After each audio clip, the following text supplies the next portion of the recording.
Hi everyone, it's episode 3 of the Coach's Point of View. It's a show where we bring in National League managers, women National League managers, to talk about what's been going on in the women's game in the last week. And we welcome for the first time Steph Fairless. How are you doing, Steph?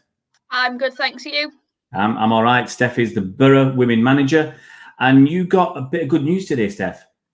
I did, yeah. So I've just been accepted on the A licence. So, yeah, looking forward to that. That starts in September. So, yeah, it'll be nice to carry on learning and kind of develop moving forward to help the teams out. Congratulations.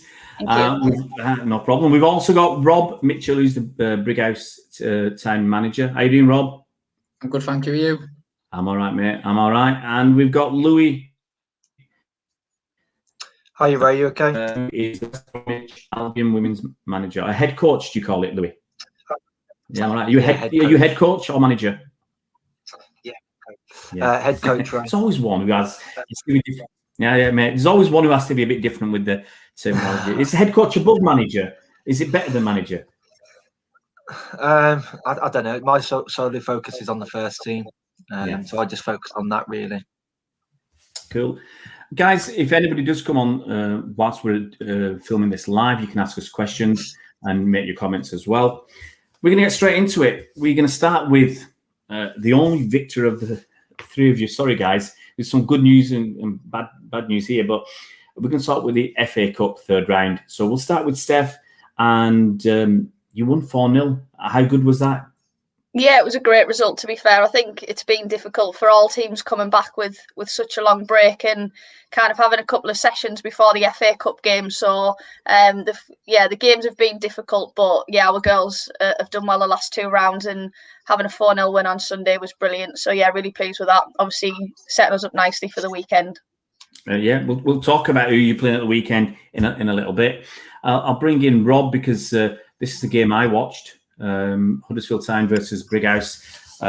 Sadly with no audio, but it was a cracking game. Went into extra time, penalties as well, and sadly the team that our channel follows was Brighouse Town, and you got knocked out. But how was the game, and how was how did the players perform, and how did they feel afterwards? Obviously getting knocked out.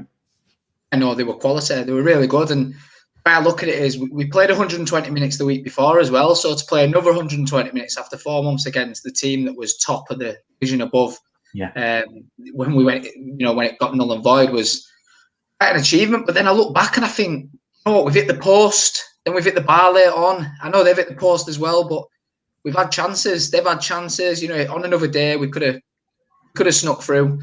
They battled really, really well. We were really solid. Probably switched off for couple of minutes, got caught cold, they equalised, and then obviously it kind of felt like nobody was going to score, if that makes sense, and it was always going to go to penalties, and our record in penalty shootouts is shocking.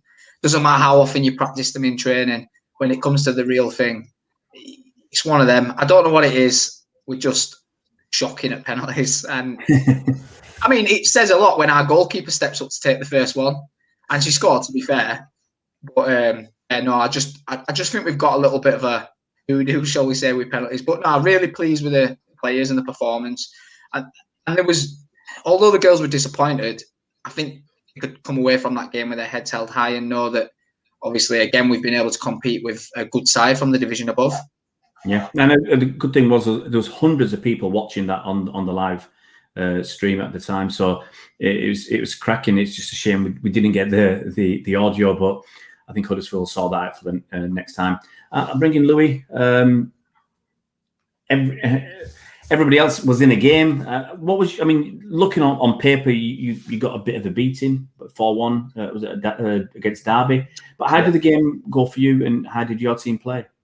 Yeah, if as a neutral, you look at the scoreline, like you said, it come across as a beating. But what killed us was the start of the game. We conceded 2 in the first 12 minutes, and that obviously gives you an uphill battle to get back in the game. So we were always chasing. We were in the game at half-time at 2-1, and the momentum kind of swung our way.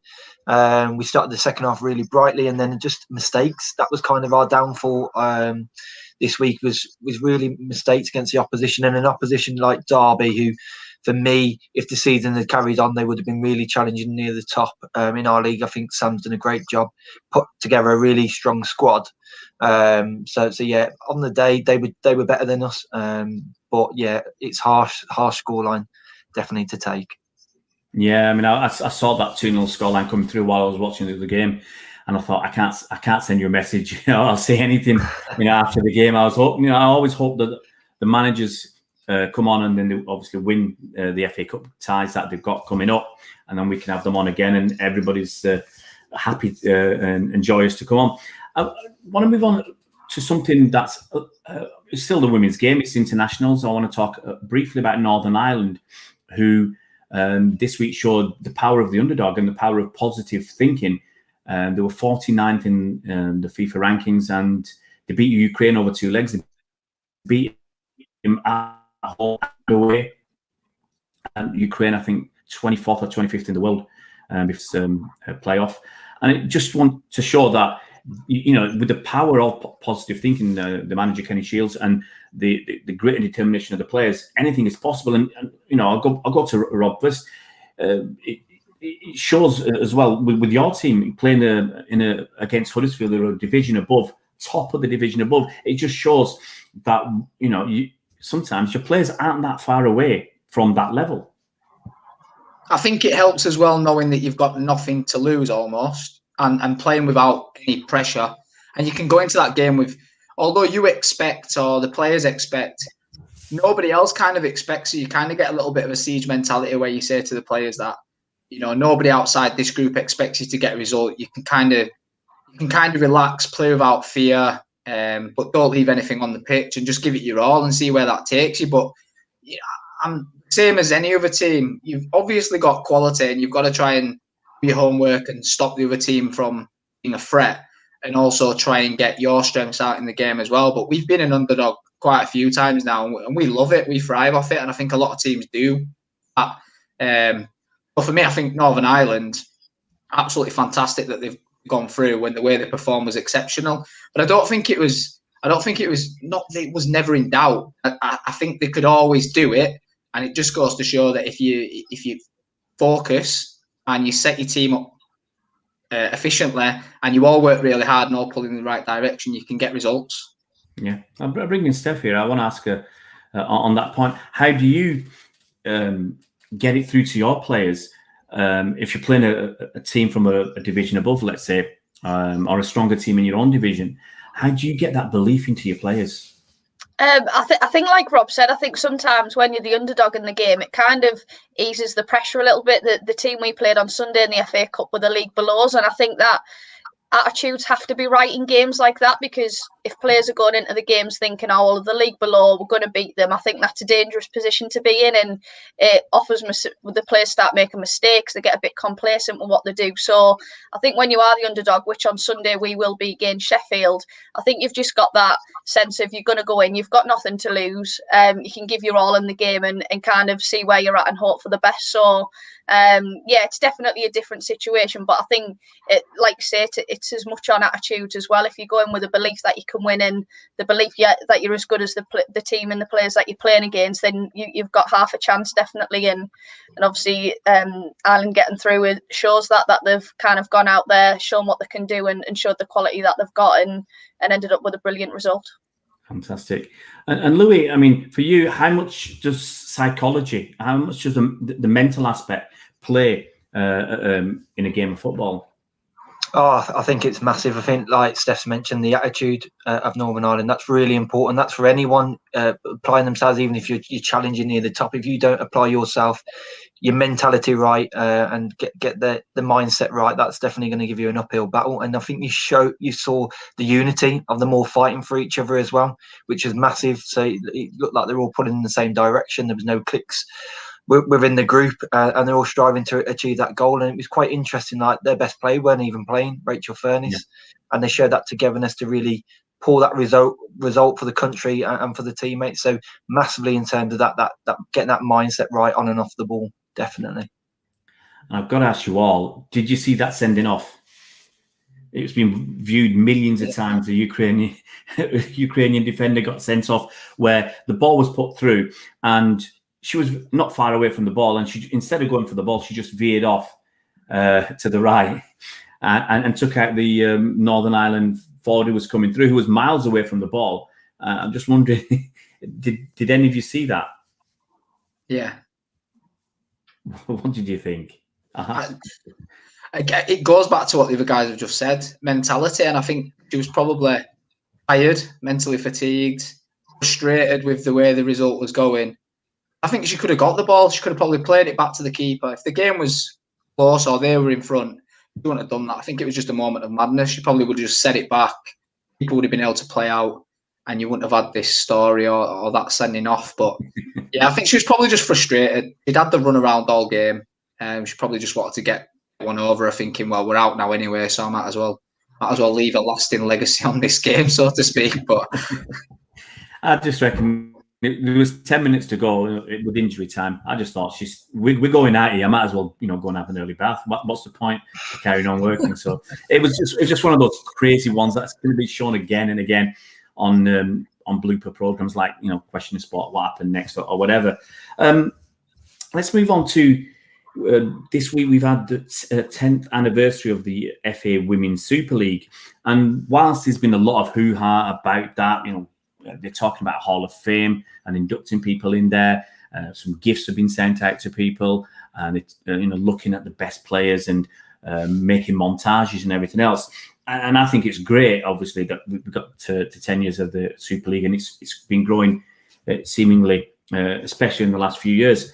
But I also want to look at the flip side and talk about the sustainability of grassroots football, the sustainability of football below the top tier, below that WSL and below the Championship. And we touched on it in the past in a previous program about the new broadcast deal, and all the focus and most of the money, or all the money, is going to the top two leagues, and nothing is being given to the lower leagues and to grassroots. So I'll start with Steph, just to see, that's a two-headed question. The success so far of the Women's Super League, and then how do you sustain grassroots football?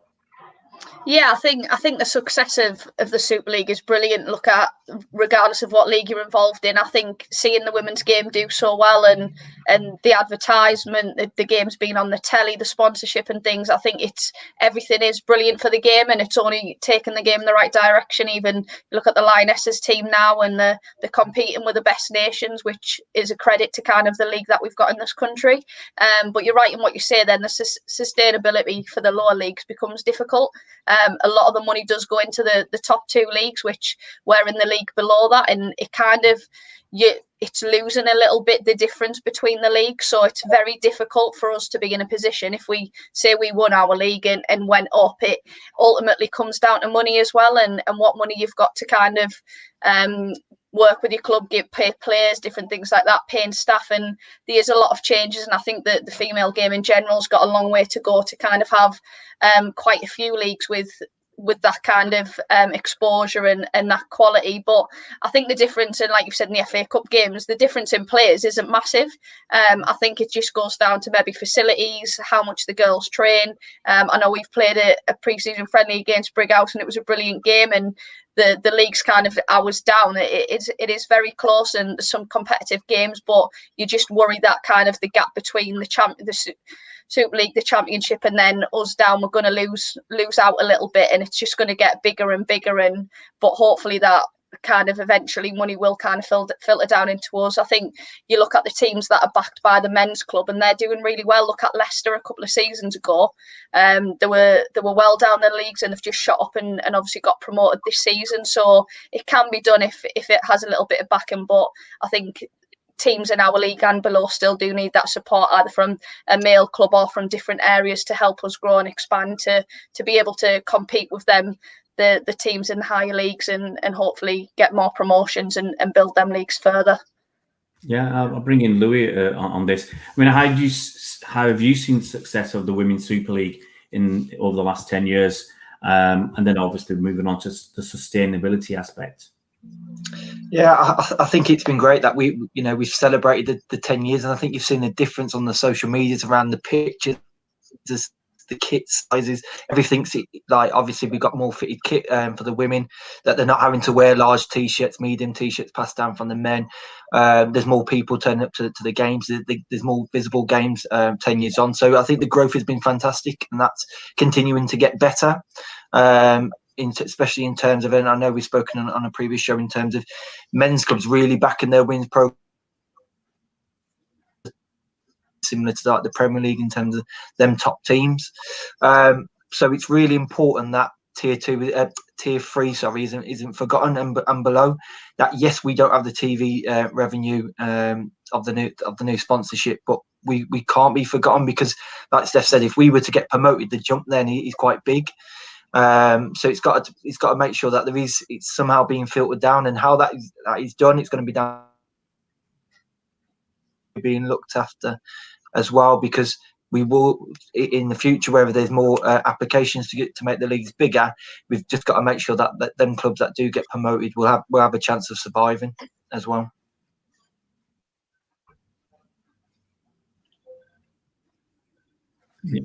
Yeah, and I bring Rob in for the same thing. You know, how have you felt the last 10 years of being in the Super League, and how are clubs going to get that, are going to survive and then move forward and possibly challenge to get into the Championship? Yeah, I think the Super League's been quality. I think it was required at the time when it came in. I think we needed that, and you've seen the growth, and the level of quality of the players has been exceptional, and it keeps improving. But as the other guys have said, the gap could potentially become bigger if we just sort of look after our top 2 divisions and kind of forget tier 4, tier 3, and everything else that comes below that. I think a good initiative would potentially be, particularly for tier 3 teams, some games on the FA player to make up for the games that they're going to be missing out, and I think that'd be quality. I think a lot more people would watch it. You've seen, as you said, watching even the Brighouse Huddersfield game, hundreds of people watching on a live stream. There's potential there, the FA player, to really jump on that and get some tier 3 games on. Hopefully that'll build our audiences, build our fan base, so to speak, get more people through the gate, increase our revenues, which would then give us a little bit more flexibility. But I think things like prize money need to be looked at as well. If there's money starting to come into the women's game, particularly in the top 2 divisions, I think the FA Cup prize money is a prime example. You look at the differences between the men's format and the women's format, and I know there are differences in revenue between men's and women's football, sponsorship backing, things like that, but the differences are too big. Things like in the men's game, although I know it's funded and sponsored, but you get prize money for where you finish in the league, which makes it even more competitive then. I think it's not just finances. That is a big part in women's football. And I think the more money that's in the game, the more growth you'll see. And I think the gap between all the divisions will slowly start to reduce, which will give give most teams the opportunity to compete on a level playing field, barring maybe like what we have in men's football, where you have the big 6, so to speak, and everyone else is sort of competing and growing. I think that could be very similar in women's football, but I do think that teams in tier 3, I mean, we're not there yet, but teams in tier 3 have got to have that hope that if they do compete on the pitch and they are successful, they're going to get promoted because of their on-field success, not because of what's happening off the field, because they don't have backing or they don't have funding or they don't have sponsorship. And I know there's licensing criteria. I know there's additional money required to compete at that level. That's why we need that support and that help, so that if teams do go up on merit, need that support then. And you never know, investment may come from outside people as well, like it does in men's football. You might get someone saying, "Oh, they've been promoted from tier 3 to tier 2. We want to get involved in that. We want to be involved in that, and we want to put a bit of money in there." I think money is a big thing. At the same time, I do feel that we need to try and close the gap a little bit before it gets too big, especially between 2 and 3. Yeah, well, there's a couple of things I'm thinking. We'll talk about the FA player first. Can anybody see the support from the FA to actually expand the FA player for National League games? I'm assuming that they're going to lose all Super League and all Championship games that they had. I'm just guessing here. I've not looked or not heard about what's going to happen with that. But does anybody think the FA will support that initiative? Because it's going to cost them money. And if they're thinking, well, we're only going to get a few hundred people watching, is it worth it? I think the FA probably, they also have work to do in terms of the female game. I'll be honest, I'd like to think they'd do that, but whether they would, like you say, it comes down to money. I don't know. We even had, like, obviously we've got through to the 4th round of the FA Cup, and we've played the previous 2 rounds just normally, no kind of anything going on with cut. Obviously, you've got your COVID restrictions and things as normal. We've got into the 4th round, and then all this week, all of our players have had to be tested. And it just kind of thinks, well, what happened to the previous 2 rounds? We're still playing games, yet just because we've got to the next round, we're all getting tested because we're playing a championship team. And I think it's just a little bit backwards thinking. If we're going back to the FA Cup, surely everyone's as important, and whether that's COVID restrictions, funding, streaming games and stuff, whatever it is, I think there's definitely a difference, and there does need to be a little bit more of a level playing field, and we haven't got it at the minute. And sometimes you do feel that it is very elitist at the top 2 leagues, and then we are just seen as grassroots when actually we're not far off being an elite team in the league that we're in. And I think things do need to change, but and like I say, I think that has to come from the FA to kind of support us and get that kind of recognition of where we're at, and get people to follow us to be able to grow our tiers and the tiers down. But yeah, that's just an example, I guess, of where probably the FA are at a little bit and where things maybe need to change. Yeah. I mean, the other area that I was going to ask about is the financial side of things, because if someone does go from tier 3 to tier 2, you might be then playing against, competing against clubs that have been having this extra £150,000 for 2 or 3 seasons, and then obviously not knowing how much, if any, players in tier 3 are paid, and then tier 2, you might be going to, teams that clubs that are able to train full time, and the players are professionals. If they've got that extra 150,000, that might be able to, push them more towards full time professionals. In the tier 3, I'm guessing people are still doing the day job, and then they train in the free time. So how are you going to? It's only money that's going to bridge that gap, isn't it? Take anybody who wants to put their hand up on that one. Yeah, I don't mind having a go at that, Ray.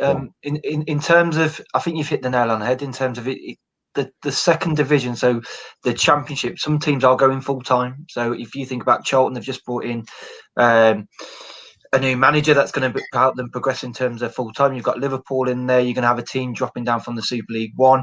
They're going to be full time, so they're going to be having more access to get better in terms of facilities, more contact time in the grass, more additional coaches, and what that brings. And then you look at in tier 3. I'll be surprised if there is many teams that actually train on 3 nights a week. It's usually your Tuesday and Thursday nights.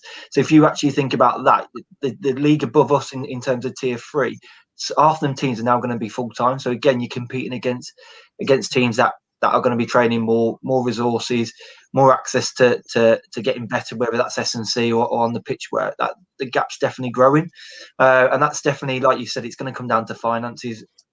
Most of our players will have full-time jobs and have careers outside of it, which football doesn't fund that. But not all players get paid at tier 3, if any. So again, the jump is going to be so big to tier 2. It definitely is a worry now. You know that some teams are actually going to go full-time as well. How can you compete at tier 3 on limited resources? It's challenging, but yeah, it's quite interesting. I'm going to bring in Rob. I mean, I'm thinking about the finances again. When you go from tier 3 to tier 2, let's say someone gets promoted and they've had players who've not been earning anything, to a league where, as Louis said, most of the players will probably be full-time and be earning money from playing. That £150,000 that you get actually might not go a long way, because if you suddenly have to start paying everybody, it's not going to go. If you got 15 or 20 players, they're not going to get enough money to be able to give up work and go professional full time. So, once again, how do you bridge that gap? How do you, someone like Brighouse, who are not attached to a big men's club, let's say, like West Brom or Borough, how are you going to bridge that gap? We're fortunate enough that we're in tier 4, and the next step for us is tier 3. And financially, I don't think there's much difference from tier 4 to tier 3. A little bit more travelling, perhaps, but even now we're going from Liverpool all the way up to Newcastle, let's say, for instance, or Chester Street. So there is quite a bit of travelling. I think it's down to the clubs really to ensure that they've got sort of structure in place and a development plan in order to put things in place so that they can reach targets. But sometimes it does happen where teams overperform and they end up winning a league and they're probably not ready to go up, so to speak. Hence the reason why they've probably done these applications. But I'm a true believer in teams being able to compete on the pitch and then being rewarded rather than it just being finances. But as we keep saying, finances are really important. And what you don't want to happen is, particularly for tier 3 teams going up to tier 2, is going up, having a season and coming straight back down, losing a lot of money because they've had to put things in place and getting into a position where potentially lose players, the structure goes, it gets messy, and then all of a sudden you're in a worse position than you were. I think Gordon at Huddersfield hit the nail on the head. They were top when it finished, and they had a good chance of winning it, but they decided against applying for it purely based on the fact that they probably would have been in a worse position if they had have come back down. And I think we've seen it in men's football as well. Teams go up to the Premier League. I'm going to use Huddersfield Town again because I live in Huddersfield, so stayed in the Premier League for a season. Did really, really well to stay in. Season after struggled a little bit more, and now they're a place off the relegation spots in the Championship as well. And it's a fine line, and I think it is management of the club, and I think you've got to have good people at your club that support the club. But ultimately, you've got to have things in place that are going to bring those finances in, sponsorship, crowds to try and get some revenue in. It's a fine balancing act, and this is why I went back to saying that if the money stays in Super League and the Championship, it's going to get to a point where not one team from tier 3, regardless of their circumstances, is going to be able to go up and compete. Are in the teams that are fully attached to professional clubs who can support training facilities, can support financially, can support travel, can support all those things. So it is difficult. I think it's down to each individual club. Yeah, no problem there. You mentioned the upward movement application, so I think that's the next on our list. So I've got to hold my hands up. I know something's happening. Clubs can apply to movement. Huddersfield don't want to, for one example. So can anybody explain a little bit more about this upward movement applications? Because obviously the last 2 seasons, they've been curtailed. They've been both null and void because of COVID. And there's been no promotion or relegation. And at some point, there are people are saying and you can see it, there are a couple of clubs here and there who are probably better than, let's use that phrase, they're too good for the division. Yeah, I think Wolves are a prime example, and they're showing it again in the FA Cup. But I pretty much guarantee that Wolves will apply for promotion, and I think they obviously, if they get their off-field stuff right, they'll definitely get it. And I think there's potentially 2 places to move up from 4 to 3 in each section, so Northern, Southern. I think I'm right in saying that. I think it's the same for the Championship as well. There are rumours flying about. I don't want to speculate which teams have applied from tier 3 to go to the Championship, but there are teams like Ipswich who are probably too good for their league, Southampton, Wolves. They're all really good candidates to try and gain promotion, but I think the criteria, it's a lot about your on-field, which is brilliant because that's how it should be, but then there is quite a bit of off-field as well. So teams are going to have to make sure that they've done their homework, so to speak, and make sure they performed on the field in the FA Cup, in the League Cup when it ran, and then hopefully they get their off-field stuff, and we can have some upward movement, because I do feel that there are several clubs who more than compete in the division above, and there are several clubs in the division below tier 4 who could probably come up and do really well. So I think it's good to freshen it up at times. How they're going to do it and how they're going to manage it, I'm not sure. I'm looking forward to seeing what comes of it, and hopefully whatever happens for us as a club, we'll prepare to be in the division that we're in now. If there's any movement, we'd love that. Absolutely. Well, obviously, seeing the game last week, there's the potentials there in the club to I think compete in the division above. We've seen that. Does anybody else want to take this point on as well? Yeah, I think you hit the nail on the head earlier when you said it's kind of a lot of things, but it's whether the team's ready to go up. I think everybody wants to go up and compete higher, but your club has to be in a position to do that. And I think from us, from Tier 3 to move into the Championship, it is a massive jump. And there is a lot of things kind of off the pitch that need to be in place for us to be able to do that. So as a club, we're not actually attached to the men as much as we're called Middlesbrough Women. So we're like your Brighouse, just solely funded by whatever sponsorship and stuff we get in, and run by volunteers, and none of our players are paid. So we've got a long way to go as a club, but you'd like to think over the years as the game grows that you would get more sponsorship and more backing to hopefully kind of bridge that gap a little bit. And even maybe, I know a few years ago there was a restructure of all the leagues from the way they used to be. There's no reason why the leagues can't be bigger than they are now. Like the female leagues are quite small. And I appreciate that's a lot to do with travel and obviously people paying for buses and things. But I don't see why in the near future they can't make them leagues a little bit bigger and actually kind of play more teams and spread it across the country a little bit. Like your men's games, there's obviously 20 plus teams in the league. So why can't the women get to that level as the game grows? And as, like, say, all the teams below start improving, I'd like to see maybe that change in the next few years. I'm thinking that I think there's talk of a 12th team in the Championship, because that's odd to only have 11 teams there. And I don't know how the voting works in the Super League, for instance. But if you bring another club in, that pot of money that the TV companies are giving stays the same, and it's going to spread. It's going to be diluted by somebody else coming in. So you can see why potentially, if they've got a vote, they might say, well, actually, we'll keep it as it is, keep the status quo. 12 teams is enough. I think there should be a little bit more, because it feels sometimes you feel a bit shortchanged when there's only in the Women's Super League 22 games in the season, and that's it. And you feel there should be a little bit more, but I think that's going to be an issue. If people got that chance to vote, they're just going to vote to keep the status quo, I suspect, because it's financially better for them. I'll bring in Louis on the financial point again before we move on to something else. Here's a thought: is the first season of this new deal the best time for a team to come up from Tier 3 to Tier 2, because they'll get the same 150,000 that all the teams are getting? If you come up the year after, then all those teams have got that 150,000 the year before, and they've strengthened a little bit. Is this the best time for somebody to move up? Yeah, I definitely think it would be, because I can only see teams in that Championship getting stronger. So like we've said previously, that some teams are going to go full time.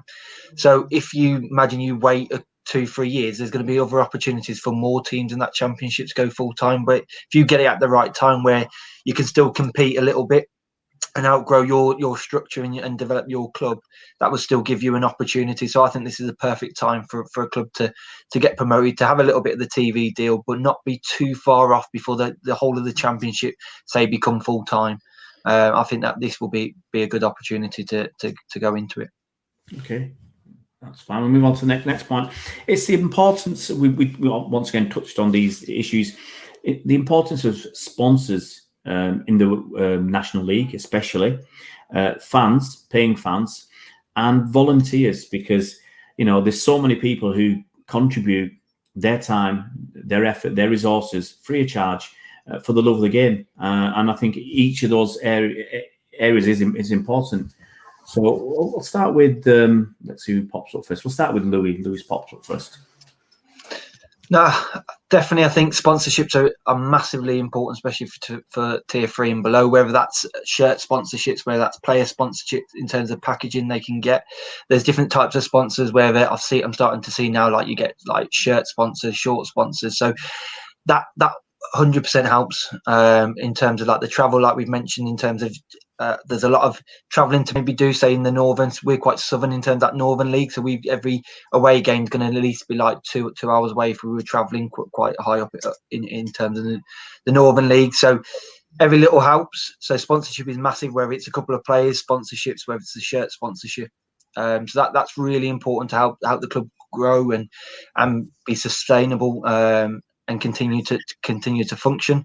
But around volunteers, and I think it brings down to they're the heartbeat of the club. They keep it running. When you go around to different clubs, you see familiar faces that are there year in, year out, and they really keep the club going, and they shouldn't be forgotten. That although the game's getting bigger, it's getting more professional, there's more more money in the game. You shouldn't forget the people that actually give up their time for the love of the game, but also the love of the club. They're the people that, hats off goes off to them. So you look at teams that maybe gone on this FA Cup run, it means extra special to them people that are there year in, year out, and they're going on that journey. So, big shout out to the volunteers that are keeping the league going. Bring in Steph, because obviously you're way up there in the northeast, so when you're travelling around the country, it's probably a longer journey for you than someone in the Midlands, I guess. So, same 3 points: sponsors, paying fans, and volunteers. How much of an impact do they have on your team? Yeah, I think it's the same with every club. Sponsors are massive, and I think unfortunately due to COVID it's going to be even more difficult over the next couple of seasons, with businesses that probably normally sponsored us not being able to. So again, it's that gap between leagues where it's going to become difficult, and not having the fans. I think every club would say you have regular fans that come in every home game. You even have ones that travel to away games, and they're the ones you want to see. The girls love seeing them and the support that they get. So not having fans down, yes, the money's nice to bring them in, but just the general atmosphere, like I'm sure anyone that's played in the FA Cup the last couple of games will say it's been massively missed, especially us. We didn't have the greatest league run this year, and the FA Cup we've came back and had a couple of wins, and the girls are buzzing, and to be able to share that with the fans would have been brilliant. So yeah, it has been a real shame, but hopefully fans will be back kind of next season. So it would be nice. What was your third point? Sorry, the third one actually was because of you, because of what the managers and the staff do, and all the voluntary stuff. Because if people, this stuff that that goes on in the leagues in the lower tiers that people never would expect to go on in the top clubs. You don't get managers going around to a player's house to drop something off, for instance. I can't see that happening. So it's the volunteer aspects and all the extra stuff that you have to do as a manager or a coach or a physio or a volunteer for a club. Yeah, definitely. And every manager kind of has a lot of jobs that they do, but we're fortunate to have a lot of good people at the club as well that support us a little bit. We've gone through a bit of a transition at Middlesbrough where we've got a lot more staff now, and when I say staff, I do mean volunteers, but that are part of the club. So whether that's your physios, your strength and conditioning team, people who run the social media, people that sell the tickets, do the programs, different things like that. But I think the level we're at, it is a kind of down to everybody mucking in, doing their bit, helping out and using different skill sets that you've got within the club to just help the club grow. But I think Louis said it, everyone just, if you're a volunteer at the club, you love the club and you'll do anything to support it and improve it. And we definitely couldn't run without that. Like I say, we're all volunteers, even from managers down, and everyone's got to do the bit. And without that, the clubs wouldn't run, and the female game would be in a very different position than it's currently in. So yeah, everybody that helps out and supports and gives up the time is a massive help and can never be overappreciated, because the job they do is brilliant. Yeah, and same questions for Rob. The sponsors, the fans, and the volunteers. They're vital for us, particularly. Obviously, the sponsors are really important, because without the sponsors, you can't get new kit, you can't fund coaches, you can't fund your day-to-day running. But the volunteers are, like Louis said, they're the heartbeat of the club. Without them, you don't have someone on the gate, you don't have someone being a COVID officer. It's something that we wouldn't have thought of 18 months ago.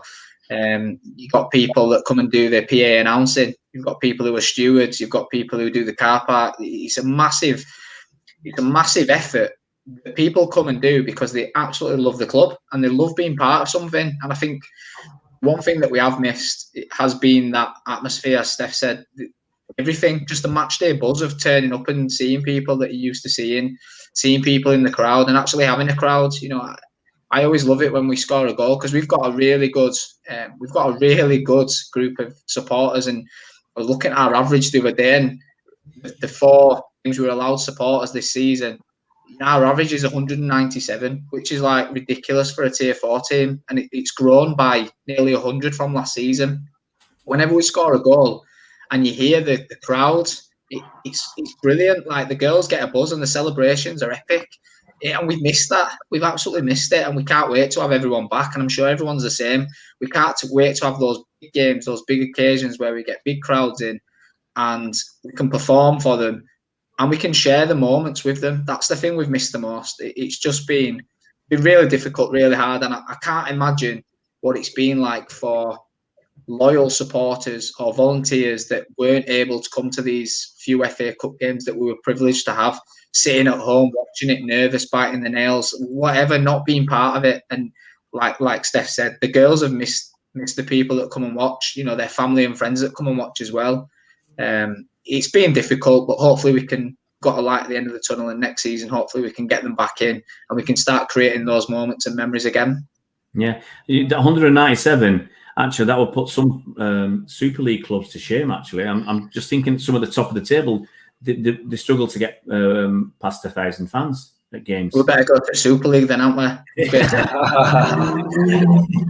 But it just shows, I mean, you know, with all due respect, you know, Brighouse, I mean, I know where Brighouse is. I mean, I used to live in Huddersfield, so years ago. So it's not the most the biggest of towns, is it? And you go down the M62 half an hour, you got the two big Manchester clubs, and well, Man United play even further away. They don't even play anywhere near Manchester. That's the big crack over there. They're about 50 miles outside at Leigh. But I look at City, and you know, I don't know what the last lot of numbers were, but you know, if you're getting 1,500 a game, I think that's a really good turnout. But you've seen when you made the game special, like the FA Cup games, like when City played United a couple of seasons back, and they had it at the Etihad Stadium, the big stadium, first game of the season, there was about 30,000. So, you know, you can see the desire is there, and you just got to draw people in. And, you know, you can see that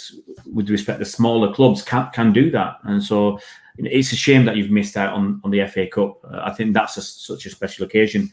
To bring up to my last point, the last thing on the list is the raising of the profile of the Women's National League. Now, I've talked about this before, you know, and you know, I've said one of the worries is when the Super League deal comes in, all the money's going to be there with the men in the Super League and the Championship. All the focus is going to be there, Sky and BBC.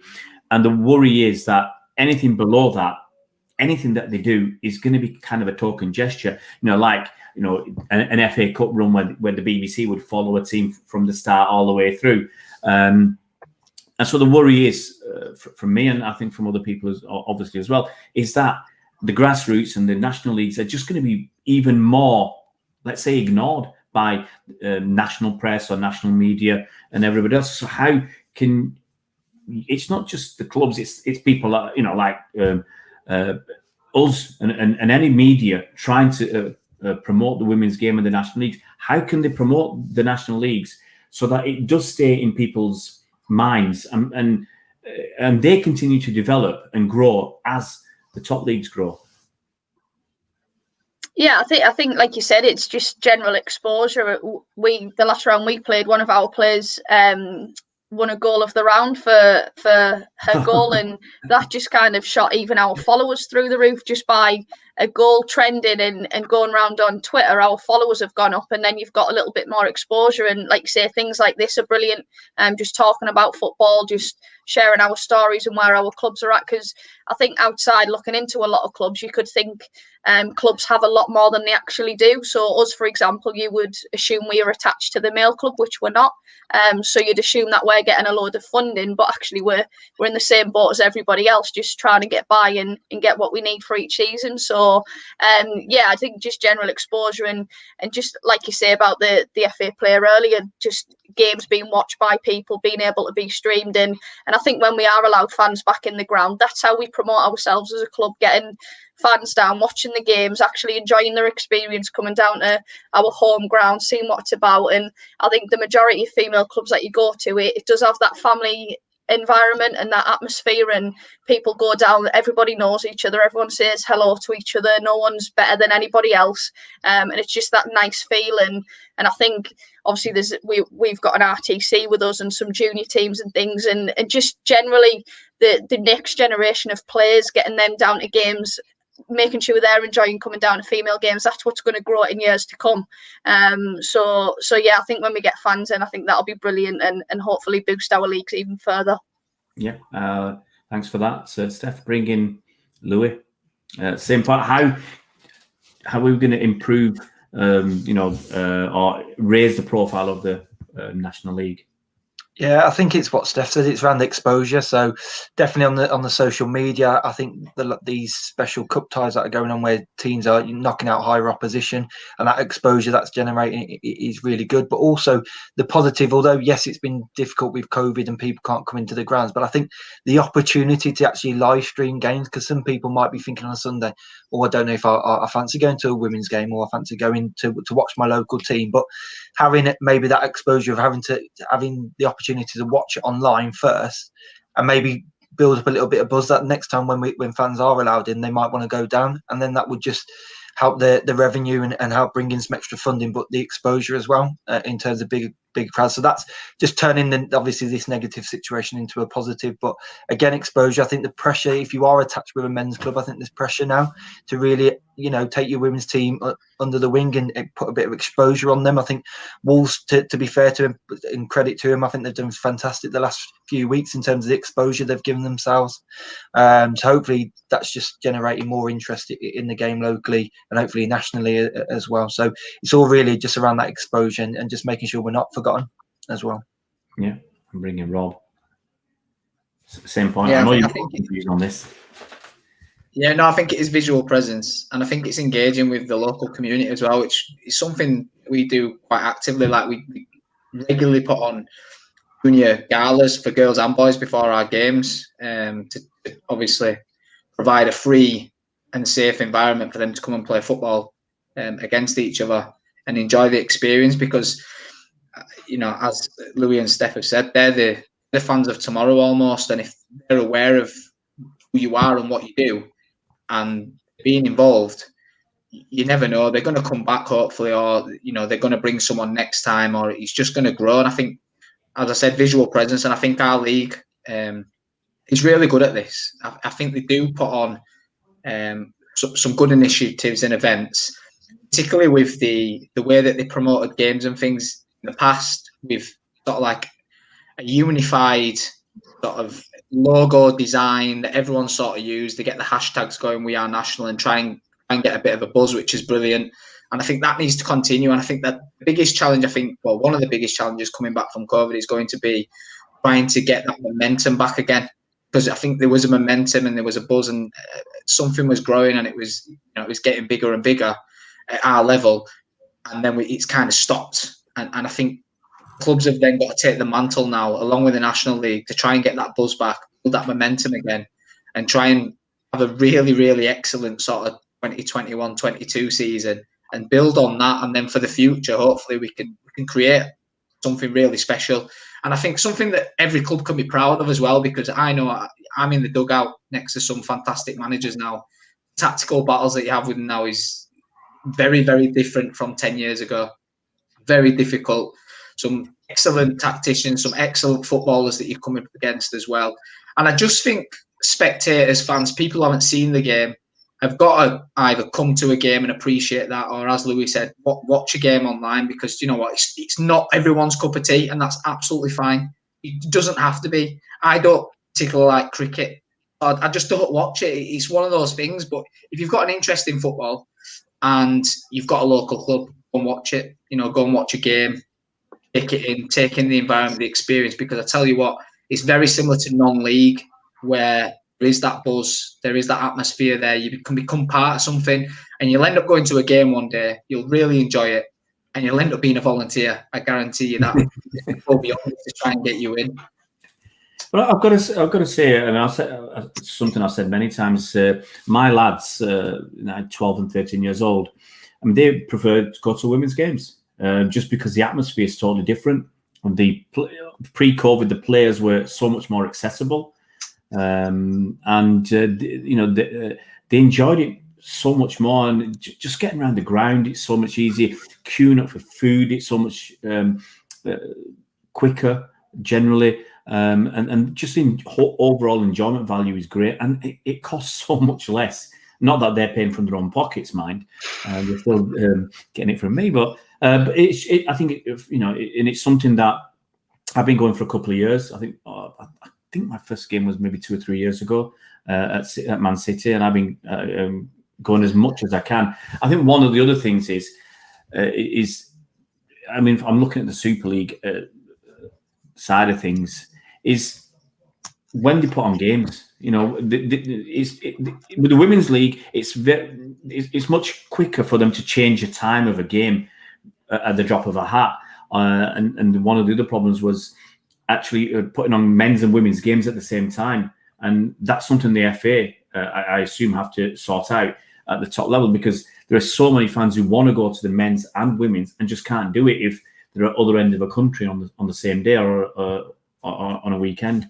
But that's my 2 pence. I've got to say, everybody, once again, it's a big thanks for coming on. I'm actually just going to, before I go, I'll ask Steph what's going on this weekend for you guys. How let's bring you into the big picture, because you're through to the next round of FA Cup. Who you're playing, what your chances, how you're going to approach it, and how can fans watch Borough play?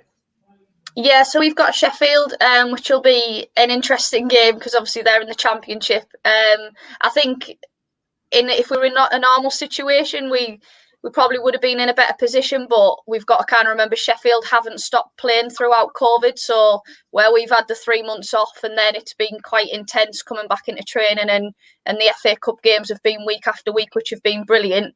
Sheffield haven't had that, so they've trained throughout, and as much as our girls have been brilliant on Zoom calls and home programmes and stuff, any manager will know fitness from doing a Zoom call and a home programme to actually being on the pitch and playing games are 2 very different things. But no, our girls are up for it. They've trained really well. Obviously, the last 2 rounds, they've played brilliant and they've got really good attitude. So, like we said earlier, we're going in it as the underdogs, but that's not always a bad thing. Like I say, to flip from the weekend just gone, where we were kind of expected to win and probably a lot of confidence and positivity around, whereas the girls this week are saying, do you know what? Our assistant manager, Chris, who's actually my husband, he was saying to the girls, look, it's your final, like go out there and play it as if it was a final, because yes, if we win, we've got another round, but it's not very often we come up against a team in the Championship. So yeah, we'll be going out there nice and positive, fingers crossed. And do you know what? It is the FA Cup, so who knows? And I think if we do win, the next round's Reading or Tottenham away, so that'll be a nice little road trip. Oh, absolutely. I'll bring in Robin just to see what you guys are doing now, training wise, friendly wise. Are you preparing for next season? Yeah, definitely. You never stop, really. I think it's one of those things where you're always looking to improve and develop your club.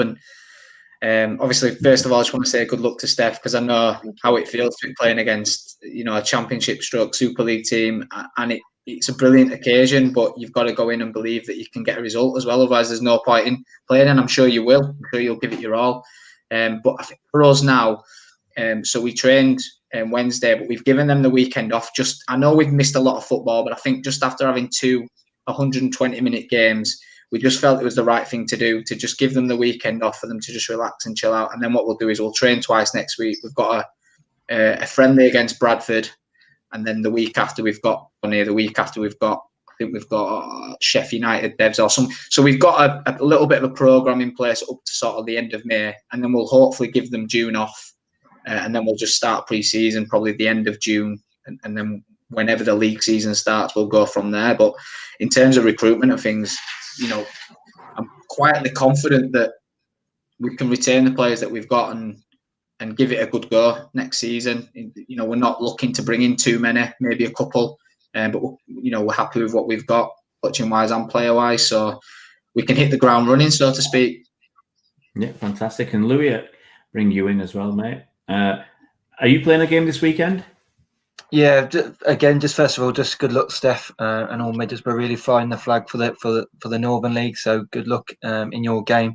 So yeah, we're going to move into our friendly fixtures and the season program really. So we've got Cardiff at home this weekend. So we've kind of picked friendlies of teams we don't tend to play. So some of the southern teams we're going to play an experience just to give us a different test. But again, like Rob said, we're just going to start planning for next year now, getting recruitment right, just fine tuning, just getting minutes in the girls' legs. So some of my players have only played like 5 games in a year, if you actually look at it. So it's just about getting minutes into legs and just getting the enjoyment back for football and getting a run going. Yeah, can I ask which Cardiff are you playing? Cardiff City Ladies in the Southern League, not the Welsh, not in the Welsh Premier League.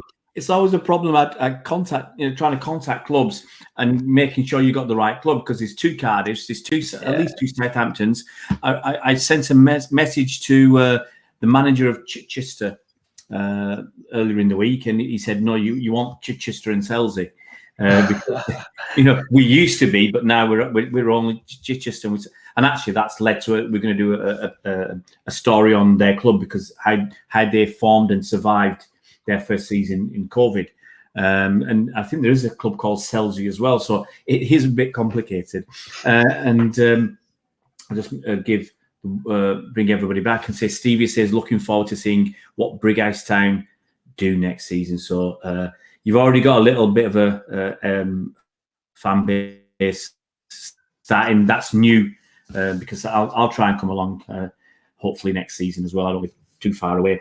Because to Steph as well, as the other gents have said, good luck against Sheffield United. I hope you do them. Nothing against Sheffield United. Well, no, you've got to fly the flag, because every time we've had managers on, we've got a good success rate. We've always got more than 50% success rate in the game at the weekend. So we're counting on you, Steph, to get you through. So good luck to that. Fingers crossed. Fingers crossed. I've got to say thanks to the 3 managers, Rob, Louis, and Steph, for coming on a Friday evening and giving up your time. I hope you've enjoyed it, and hope you at some point, maybe next season, do it again. Thanks so much for coming on tonight. Thank you. Thank you.